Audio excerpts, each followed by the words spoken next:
찬송가 570장입니다. 주는 나를 기르시는 목자. 찬송가 570장입니다. 주는 나를 기르시는 목자요, 나는 주님의 귀한 어린 양. 푸른 풀밭 맑은 시냇물가로 나를 늘 인도하여 주신다. 주는 나의 좋은 목자, 나는 그의 어린 양. 저를 따라 꼴을 먹여주시니 내게 부족함 전혀 없어라. 예쁜 새들 노래하는 아침과 노을 비끼는 고운 황혼에 사랑하는 나의 목자 음성이 나를 언제나 불러주신다.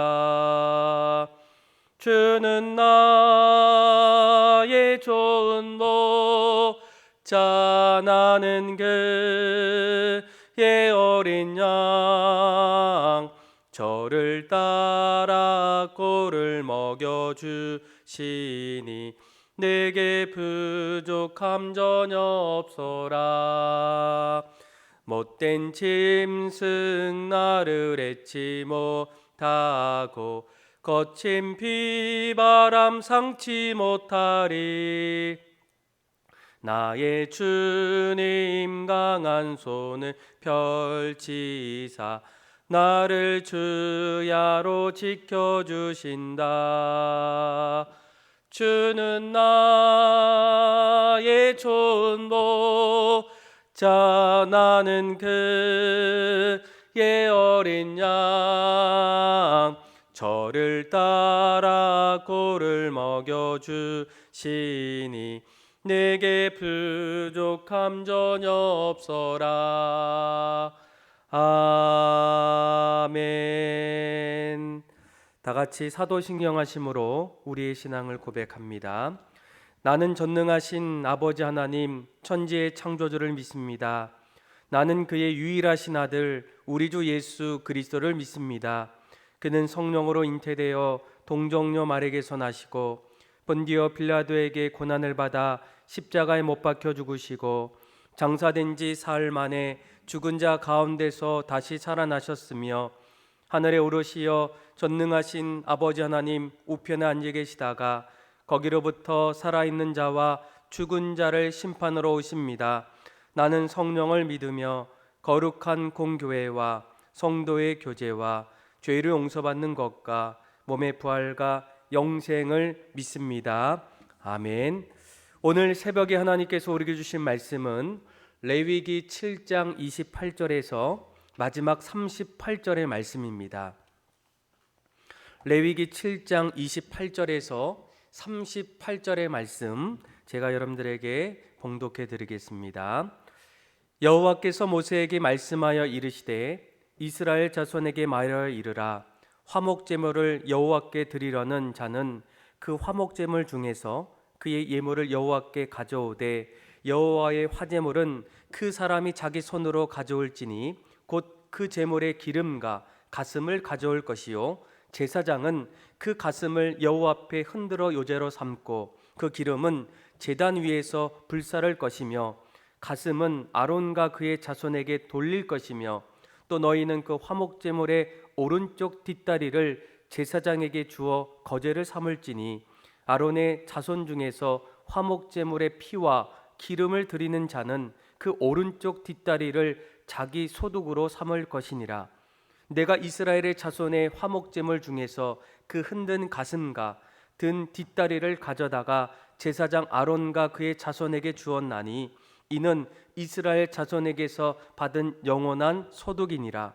이는 여호와의 화제물 중에서 아론에게 돌릴 것과 그의 아들들에게 돌릴 것이니 그들을 세워 여호와의 제사장의 직분을 행하게 한 날 곧 그들에게 기름 부은 날에 여호와께서 명령하사 이스라엘 자손 중에서 그들에게 돌리게 하신 것이라.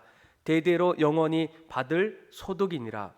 이는 번제와 소제와 속제제와 속건제와 위임식과 화목제의 규례라.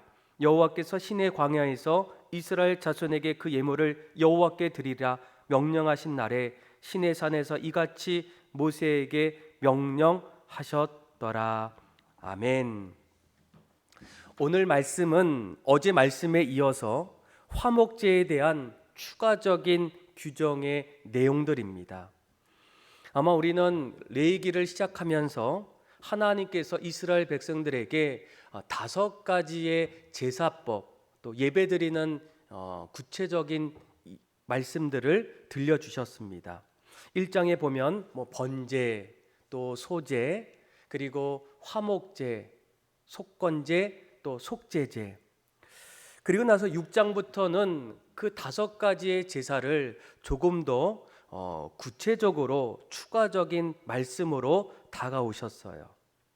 그래서 오늘 레위기 7장 28절부터 말씀을 읽어보면 화목제에 대한 조금 더 구체적인 내용들이 담겨 있습니다. 화목제를 드릴 때에 가장 먼저 그 예물들을 여호와께 가져오라는 거예요. 그리고 가져올 때는 반드시 자기의 손으로 누군가에 의해서가 아니라 직접 본인이 스스로 그 제물을 가져오게 됩니다. 그 가져오는 제물들을 보니까 30절에 보면 기름과 가슴을 가져올 것이며 그 가슴을 여호와 앞에서 흔들어서 요제로 삼고 그 기름 제단 위에서 불사르고 또 가슴은 아론과 그의 자손들에게 돌려주어라 이렇게 구체적으로 말씀하고 있습니다. 아마 화목제물뿐만 아니라 하나님께서는 계속적으로 번제, 또 소제, 그리고 속건제, 속제제에 대한 여러 가지 구체적인 내용들을 말씀하는 것을 보면서 우리는 한 가지 마음속에 떠오르는 질문이 있습니다. 하나님께서 여러 가지 제사법들을 말씀하시는데 꼭 이렇게까지 구체적으로 규정할 필요가 있을까? 레위기에 나타나는 이 각종 제사의 규례들을 하나하나 보게 되면 어쩌면 매우 까다로울 수도 있고 아니면 꼭 이렇게까지 할 필요가 있을까라는 그런 생각 속에서 한쪽에서는 불평의 소리까지 나올 수도 있다라는 거예요. 하나님은 너무나 제사를 드릴 때, 오늘날 말하면 예배를 드릴 때 너무나도 까다로우시는 분이시구나. 그러면서 꼭 이렇게까지 지켜야 될까라는 말씀이에요. 그런데 우리가 이런 질문이 들 때마다 오늘 우리가 읽었던 이 하나님께서 모세를 통해서 말씀하셨던 반복적인 말씀에 주목하셔야 된다는 거예요. 특별히 레위기 7장 28절에 보게 되면 화목 제사에 대한 구체적인 말씀을 할 때 가장 먼저 나오는 반복되는 구절이 뭡니까? 28절 한번 읽어볼까요? 여호와께서 모세에게 말씀하여 이르시되라는 말이에요. 아마 28절의 말씀은 레위기에서 처음 등장하는 말씀이 아니라 하나님께서 여러 가지 제사법들을 말씀하실 때마다 반복적으로 나오는 말씀에 주목해야 된다는 겁니다. 아마 1장 1절에 보게 되면 7장 28절의 말씀처럼 이렇게 얘기해요. 여호와께서 회막에서 모세를 부르시고 그에게 말씀하여 이르시되. 그러니까 하나님께서 모세에게 회막을 통해서 그에게 말씀하셨다는 거예요. 또 4장 1절, 5장 1절, 6장 1절, 6장 24절, 8장 24절, 그리고 7장 22절에 보게 되면 계속적으로 반복되는 말씀은 여호와께서 모세에게 말씀하여 이르시되라는 그런 내용입니다. 어떻게 보게 되면 형식적이고 필요 없는 것 같은 이러한 표현들이 각종 제사에 대한 규례와 추가적인 규례에 대해서 말씀하시면서 계속적으로 중간중간에 반복적으로 들려주는 그런 내용이라는 거예요. 아마 우리는 이러한 반복적인 말씀 앞에 한 가지 중요한 것을 깨닫게 됩니다. 하나님께서 모세를 통해서 선포되는 이 제사법은 사람의 말이 아니라 하나님의 말씀임을 강조하고 있다라는 거예요. 그래서 그 말씀을 우리가 하나하나 따라갈 때 하나님께서 그 예배를 기쁘게 받아주신다는 거예요. 모세를 통해서 선포되는 이 여러 제사법은 사람들이 들어도 되고 듣지 않아도 되는 그런 말씀이 아니라 하나님께서 모세에게 또 이스라엘에게 말씀하시되라는 말씀은 이스라엘 백성들과 모세가 무조건 그 말씀에 순종해야 하는 절대적인 하나님의 말씀이라는 거예요. 그래서 그 말씀을 우리가 듣고 그 말씀을 순종할 때 하나님은 그 모습을 보시고 기뻐하신다라는 그런 내용이라는 겁니다. 아마 이러한 모습들은 오늘날 우리가 말씀을 들을 때에도 성도들이 말씀을 들을 때에 갖춰야 될 신앙의 자세와 마찬가지라는 거예요. 강단에서 선포되는 이 목회자의 설교, 여러분들은 어떻게 반응하고 어떻게 들으십니까? 그 말씀을 보게 되면 때로는 그 말씀 속에 위로의 말씀도 있고 때로는 힘이 되는 그런 축복의 말씀도 있지만 그 말씀 안에는 반드시 우리가 그 말씀 앞에 따르기가 힘들고 어려운 사명을 우리에게 명령해 주시는 말씀도 있어요. 또는 어떤 때는 잘못에 대해서 따갑고 아픈 책망의 말씀을 통해서 회개를 촉구하는 그런 말씀도 있습니다. 그럴 때면 어떤 성도들은 이 목회자를 통해서 들려오는 그 말씀에 오히려 불평할 수도 있고 때로는 섭섭한 마음을 가질 때가 있어요. 너무 심하게 말씀하는 것은 아닐까? 비록 이런 말씀들이 강단에서 목회자를 통해서 선포되고 있지만 사실은 그 말씀 속에는 하나님이 우리에게 들려주시는 말씀이라는 거예요. 최근에 많은 분들이 다는 그렇지 않지만 말씀을 내가 정말로 듣고 싶은 그런 말씀을 듣기를 원하는 분들이 있어요. 물론 그 안에는 하나님 말씀 속에 내가 듣기를 원하는 말씀도 있지만 사실 그 말씀의 내용들을 하나하나 보게 되면 내 삶을 다시금 고쳐야 되고 하나님 앞에 철저하게 돌이켜야 되는 그런 회개의 말씀이 너무나도 많다는 거예요.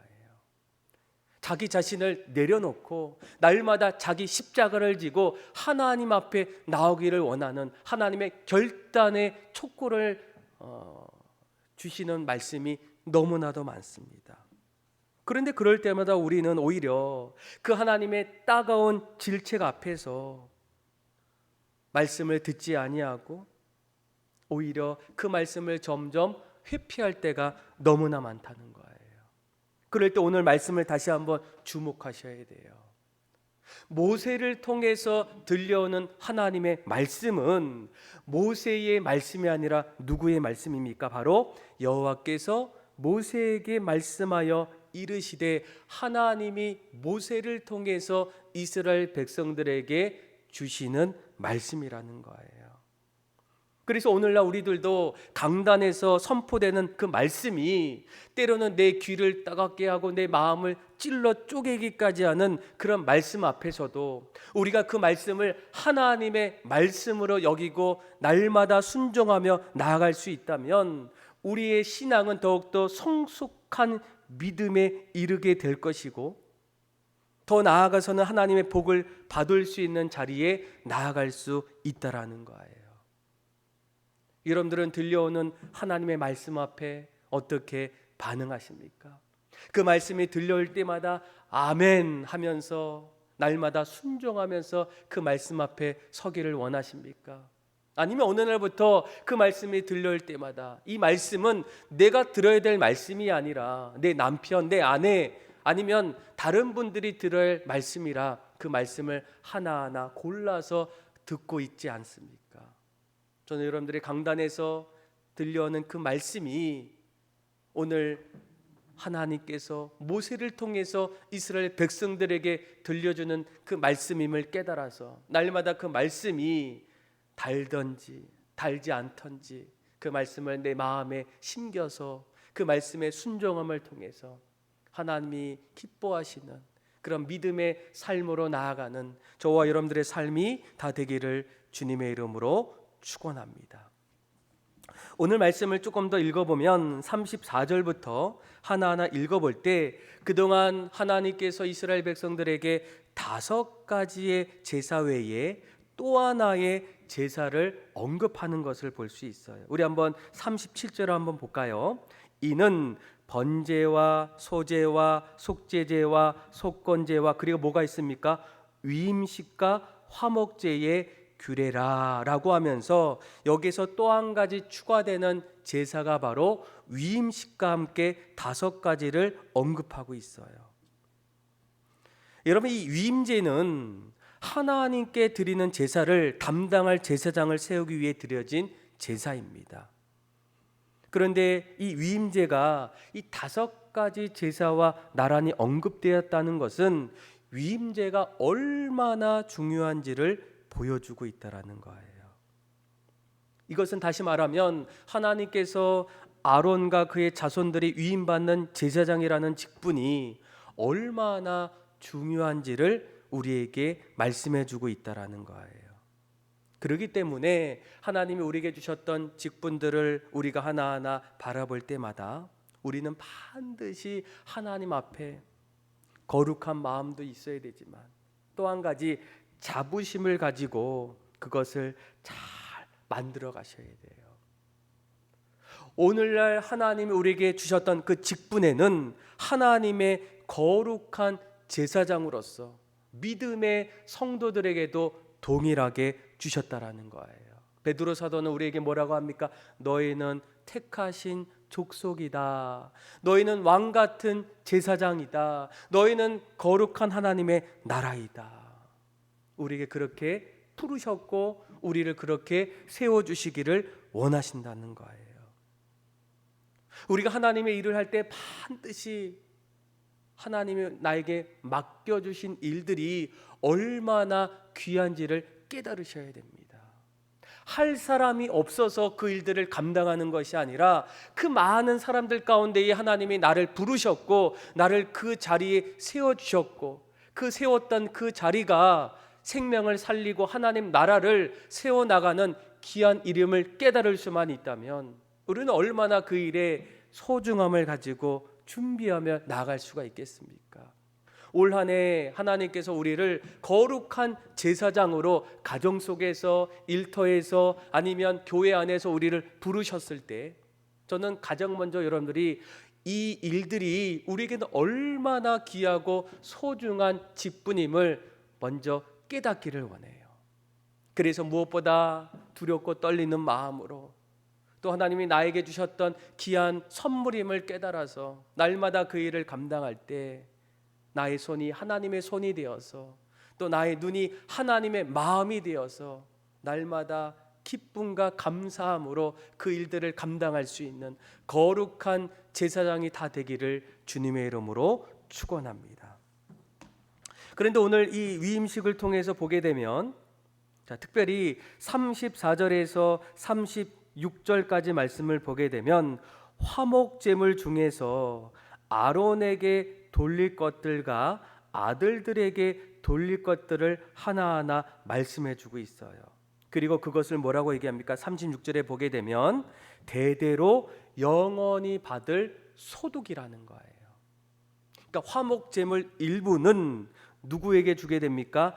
아론과 그의 아들들에게 계속적으로 전해준다는 거예요. 그리고 그들이 받을 영원한 소득이다 이렇게 말씀하고 있습니다. 그런데 우리가 한 가지 중요한 것은 바로 여러분들 34절을 보세요. 자, 같이 한번 읽어볼까요? 내가 이스라엘 자손의 화목제물 중에서 그 흔든 가슴과 든 뒷다리를 가져다가 제사장 아론과 그의 자손에게 주었나니 이는 이스라엘 자손에게서 받을 영원한 소득이니라. 아멘. 여기서 여러분들 잘 보셔야 될 것은 무엇이겠습니까? 하나님께서 그들에게 가슴과 뒷다리를 가져다가 제사장에게 주게 되는데 누가 그것을 그들에게 주게 됩니까? 이스라엘 자손이 주는 것 같은데 성경은 뭐라고 합니까? 그것을 주는 이는 바로 그들이 아니라 하나님이 주신다는 거예요. 30절에 보면 내가 이스라엘 자손의 화목제물 중에서 그 흔든 가슴과 그 든 뒷다리를 가져다가 제사장 아론과 그의 자손에게 주셨다, 이렇게 말씀하고 있어요. 아마 우리는 거룩한 제사장으로서 하나님으로부터 무언가를 위임받았을 때 우리 마음속에 한 가지 드는 생각은 내가 정말로 그 사명들을 잘 감당할 수 있을까라는 그런 생각을 가질 때가 있어요. 나는 부족하고 나는 연약해서 다른 사람들은 몰라도 나만큼은 그 일을 하기에 너무나 부족하지 않겠습니까? 그런데 오늘 말씀을 보면 아론과 그의 자손들 제사장들에게 하나님 귀한 사명들을 맡겨주실 때 그들이 날마다 살아갈 수 있는 영원한 소득을 누가 주셨다고 말씀합니까? 이스라엘 백성들이 아니라 하나님이 주셨다라는 거예요. 여러분, 하나님은 일꾼을 세우실 때에 사명만 주시는 무책임한 분이 아니라는 겁니다.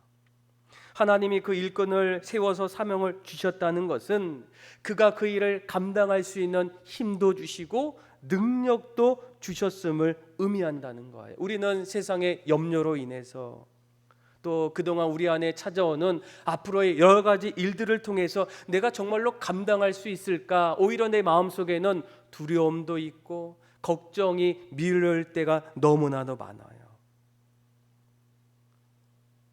아마 오늘 본문에 나오는 아론과 그의 아들들도 그들은 제사장으로서 분깃도 받지 아니하고 날마다 하나님의 일을 감당할 때에 내가 무엇으로 살아갈 수 있을까, 이런 마음을 가질 때 이미 하나님께서는 내가 너희들이 영원한 소득을 얻을 수 있는 그 은혜를 줄 테니 염려하지 말고 걱정하지 말고 그 일을 충분히 감당하라는 거예요. 여러분, 우리가 소득을 제공한 사람이 누구인지를 깨닫는 것이 왜 그렇게 중요할까요? 그것은 사람은 누구나 자신에게 무언가를 주거나 그 소득을 제공한 자에게 감사하거나 때로는 충성할 때가 있어요. 그런데 만약 그 소득이 인간, 재물을 드리러 왔던 이스라엘 백성이라고 생각한다면 그들은 더 이상 하나님이 아닌 사람의 눈을 바라보고 그들을 의식할 수도 있어요. 그런데 하나님이 분명하게 말씀하시는 것은 내가 너희들에게 영원한 소득을 허락해 주겠다. 내가 너에게 맡겨준 일들 너희들은 걱정 없이 잘 감당하라는 거예요.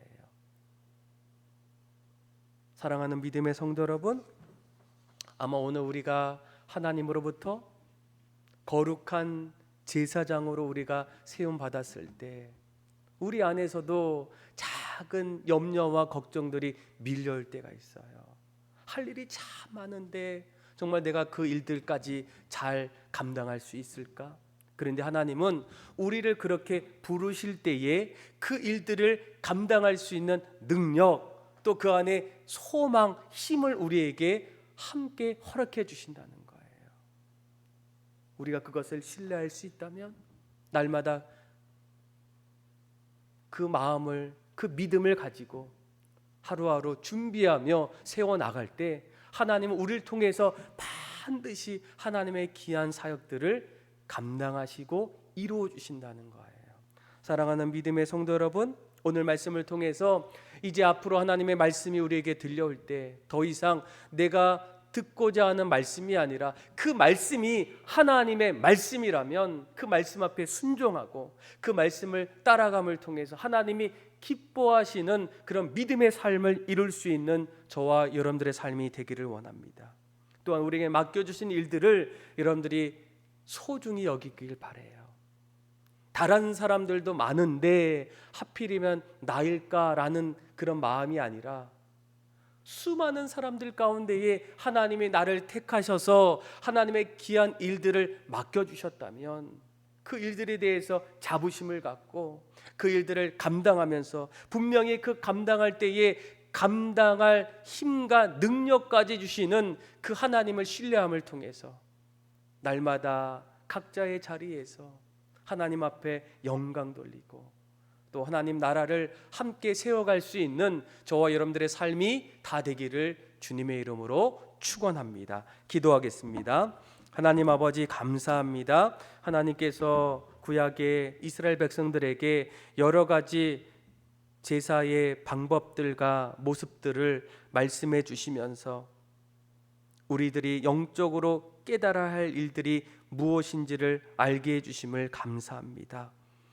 오늘날 우리에게 들려오는 말씀 앞에 내가 듣고 싶은 말씀보다는 어떠한 말씀이라도 그 말씀을 하나님의 말씀으로 듣게 하여 주시고 순종케 하여 주시고 따라가게 하여 주셔서 날마다 우리의 삶에 하나님 앞에 영광 돌릴 수 있는 삶이 되게 하여 주시고 무엇보다 우리에게 맡겨주신 일들 앞에 귀하고 소중히 여기되 그것까지도 감당케 하시는 하나님의 능력을 신뢰함을 통하여 우리의 삶이 이 땅에서 거룩한 제사장의 삶으로 살아가게 하여 주옵소서.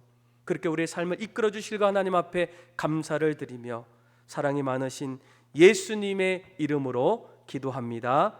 아멘. 우리 찬송가 361장 1절과 마지막 절 부르겠습니다. 찬송가 361장입니다. 기도하는 이 시간 주께 무릎 꿇고 우리 그새 주 앞에 다 나아가네. 믿음으로 나가면 주가 보살피사 크신 은혜를 주네. 거기 기쁨 있네. 기도 시간에 복을 주시네. 고난 내 마음 속에 기쁨 충만하네. 기도하는 이 시간 주를 의지하고 크신 은혜 구하면 꼭 받으리라. 의지하는 마음에 근심 사라지고 크신 은혜를 주네. 거기 기쁨 있네. 기도 시간에 복을 주시네.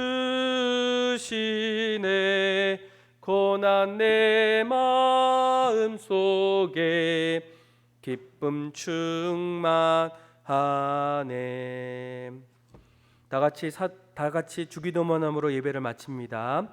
하늘에 계신 우리 아버지, 아버지의 이름을 거룩하게 하시며 아버지의 나라가 오게 하시며 아버지의 뜻이 하늘에서 같이 땅에서도 이루어지게 하소서. 오늘 우리에게 일용할 양식을 주시고 우리가 우리에게 잘못한 사람을 용서해 준 것 같이 우리 죄를 용서하여 주시고 우리를 시험에 빠지지 않게 하시고 악에서 구하소서. 나라와 권능과 영광이 영원히 아버지의 것입니다. 아멘. 우리 이 시간 주셨던 말씀 붙잡고 우리 함께 기도하시고 또 나라와 민족을 위해서 기도하시고 특별히 우크라이나를 위해서 하나님 하루속히 우크라이나의 평화와 또한 전쟁의 모든 것이 종식될 수 있도록 하나님 역사해 주시고 인도해 달라고 함께 기도해 주시고 또 교회를 위해서 특별히 사순절을 하나님 거룩한 모습으로 우리가 준비하며 나갈 수 있도록 우리 같이 함께 기도해 주시고, 또 코로나를 위해서도 같이 계속적으로 기도하며 하나님 앞에 나갑시다. 기도하겠습니다.